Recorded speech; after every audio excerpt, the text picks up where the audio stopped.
Greetings and salutations! My name is Michael Schwahn and welcome to the channel. We have some more reaction content for you, and today we are checking out the announcement trailer for Hyperlight Breaker. This is the sequel to Hyperlight Drifter, which I just finished playing like 15 minutes ago. I'm not even joking. I had started it once like a few years back, never truly played into it. We ended up meeting a goal on our Twitch channel, which people voted on what game we were going to play through in its entirety. The winning vote ended up going to Hyperlight Drifter, so we just got done playing it. I'll have a review up for the game sometime in the future. I'm not going to overpromise myself. But we ended up having a tie on the vote, and the tiebreaker was that the sequel to Hyperlight Drifter got announced in the form of Hyperlight Breaker. I'll just say, precursory, I enjoyed the game. It had some problems. So we'll see what we got coming for us in the world of Hyperlight, although with the way the game ended, I'm really not sure how a sequel to this works at all. Hyperlight Breaker sounds like a breakdancing raver game. It's going to be great. The tie got broke because you scared of Fury. I'm not. It's the game that I wanted to win. Calm down. Jeez. So, yeah, I'll just let the trailer speak for itself, and we'll go from there. I also know that there's some screenshots that we're supposed to look up for this as well. So, let's get into this.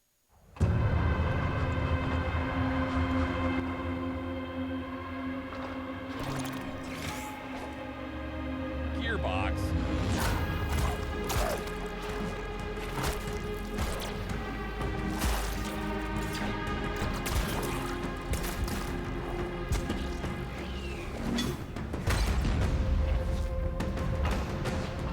Is it all animated? Obviously the game won't look like this, but...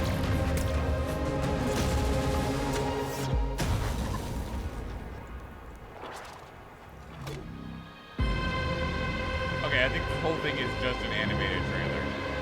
Oh wait, no, we might... Looks like we might have the smallest snippet. Okay, I'm guessing this is the game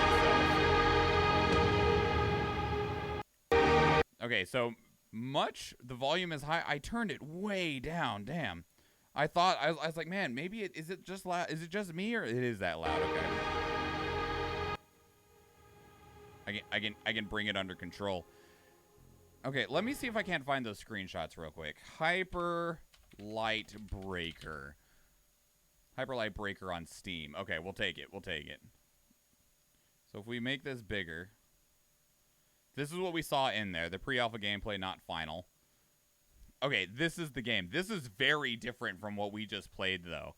Because we just got done playing essentially like a fast-paced, isometric, Soulsian feeling, high-intensity, dodge-focused pixel art game. This is not that, right? This, okay, and I'm going to say this, and I know this is a cliche as shit sounding, right? But this looks like Legend of Zelda Breath of the Wild. Mostly because, like, you got these different bokoblin-looking enemies and, like, the general style of the grass. And then, like, you know, like, the attack. Like, it looks like Breath of the Wild in terms of, like, just the general visuals, not necessarily the gameplay style, right? Looks like Risk of Rain 2 visuals. Yeah, like Risk of Rain 2 and Breath of the Wild and smush them together. The game evolved. Wow, that's nice looking. I'm guessing it's less that the game evolved and more of that pixel art is hard, y'all. Especially because of how many, like, we just got done playing the game. It was really cool. It was really pretty.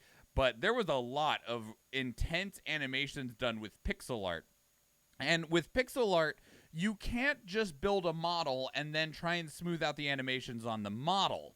You have to build the sprites that are the movement. Now, there's some ways to, like, kind of work around it with the ways that we've seen, like, 2D, 3D stuff where it's a 3D model that has, like, essentially a pixel art paint job on it. But I don't think that's how they did Hyperlight Drifter. This looks like they went, that was fucking hard. Is it easier to animate a 3D model? I wouldn't say it's easier, but once you have the model done, you just need to rig it and then get your animation smoothed out, which is not the same as creating effectively a whole new model every single time you want a new frame. So it looks cheap. I mean, it might be, you know, like it's definitely going for a visual style within that doesn't set itself apart in the way that the smooth pixel art animation visuals of Hyperlight Drifter would. and I'm sure that they've already received some pushback on this. Obviously, they're still trying really hard.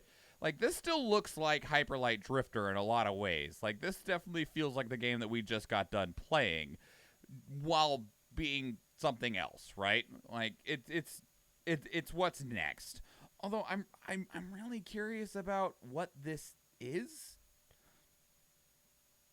Enter the Overgrowth, a new land in the world of Hyperlight. Play alone or with friends to explore massive biomes, defeat brutal monsters, create new builds, survive the mysterious crowns, and overthrow the almighty Abyss King in this adventure from the creators of Hyperlight Drifter. Comes into early access in 2023. A world in disarray, with mysteries to solve, vicious enemies to fight, and fully 3D environments to explore.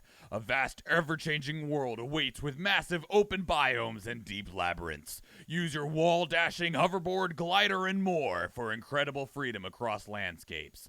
Lead the Breakers. Play single-player or lead your team of Breakers through the Overgrowth in online cooperative play. Face hordes of enemies and gigantic bosses in frenetic third-person combat. Explore, collect, and destroy. Discover and unlock a wide arsenal of weapons and items to create the perfect build for every run. For every run? For every run. Hold on. For every run? Action adventure RPG, action adventure 3D. For every run. What do you mean? We just mentioned Risk of Rain 2. Is this supposed to be Risk of Rain 2E? 2-ish? Learn more about the Overgrowth and the deep storylines hidden within each death and subsequent attempt. Yeah, okay, this is a roguelike. Roguelite. Definitely. 100%. These two lines. Discover and unlock wide arsenal weapons and items to create the perfect build for every run. Learn more about the Overgrowth and the deep storylines hidden within each death and subsequent attempts. 100% a roguelite. Which, like, I feel like I'm kind of burned on roguelites. I feel like there's so friggin' many of them now. And, like, the last one that was, like, genuinely polished was Hades. And admittedly, I didn't like Hades.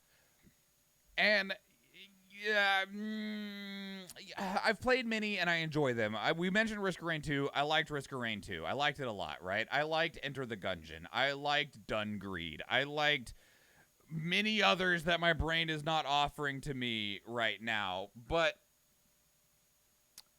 when I got done just now playing Hyperlight Drifter and was like, oh, a sequel. Oh, a 3D sequel. Well, that's fine. It was still a really neat world. I'm not sure how on board I am for a roguelite, honestly. Alright, what else does it say? Help the settlement. Help the settlement flourish across the course of your journey. Your accomplishments will introduce new colorful characters and permanent upgrades to the hub. Yeah, okay, see, still with the roguelite stuff. Visit settlers between each run and discover their unique, evolved stories. I don't know.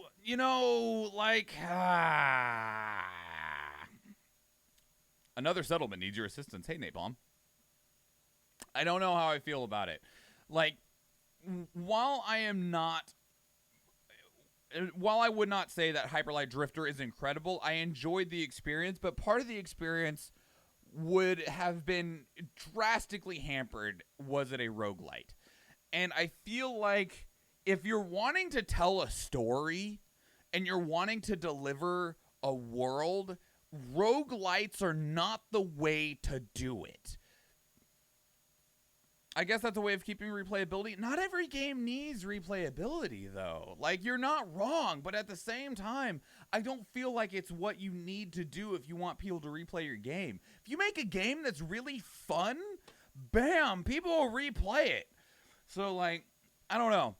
That hurts. That also explains why they're doing early access, because with it being early access, right? Where'd that go? Early access 2023. They're going to use the early access to try and tune the roguelite side of things. It was one thing about Hades I disliked. It's the reason I disliked Hades. I just wanted to play through the story, meet the characters, play through the worlds. It's like, well, you got to do all this fucking nothing work and then die so that you can see the next piece. And I'm like, I just want to see the next piece, y'all. Like, just let me fight the boss and give me something else to progress through. Playing to die to progress is not progression. And it's the reason that, like, Risk of Rain 2 is fine, because you're just playing it until you die to do a run, right? Like, you're just doing essentially a dungeon run to see what you can accomplish. It's like an infinite level in Call of Duty Zombies, right? Like, it's like, how far can we get? You're not trying to tell a story. There might be some fun little discoverables and stuff in there, right? Or like a hidden level or something, but it doesn't matter that it eventually ends and you start over. Same thing with like Enter the Gungeon, right? You're just trying to see how good you can do, embracing your skills and getting permanent unlocks. Oh, Dead Cells. Dead Cells is the other one that I was thinking of. I played the shit out of Dead Cells, but Dead Cells also, it does have a story, but it's not in your face. There's this thinnest little thread that you can follow if you want, but it doesn't actually matter. And games that they want to deliver a world and a story that matters should not be roguelites, in my opinion. It's why I disliked Hades so much, to the point that, like, I did a first impression on it, didn't like it, had people like, give it another chance, played it for 4 hours, disliked it even more.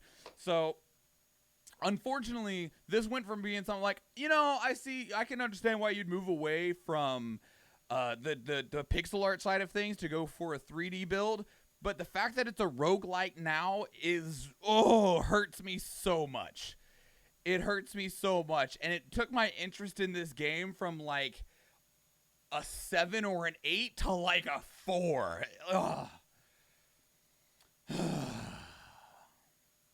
Yeah, anyway. But what did you think? What did you think? To you who's watching right now, I've rambled on plenty enough. Hades has a save. The problem with Hades, like Athena said, encouraging people to die and keep going feels weird. And that's the problem with Hades. Hades, they want you to play it and then die to be able to progress. And it's like, I don't want to die. And if you don't die often enough, you just have to, like, wait to get to see more. It sucks.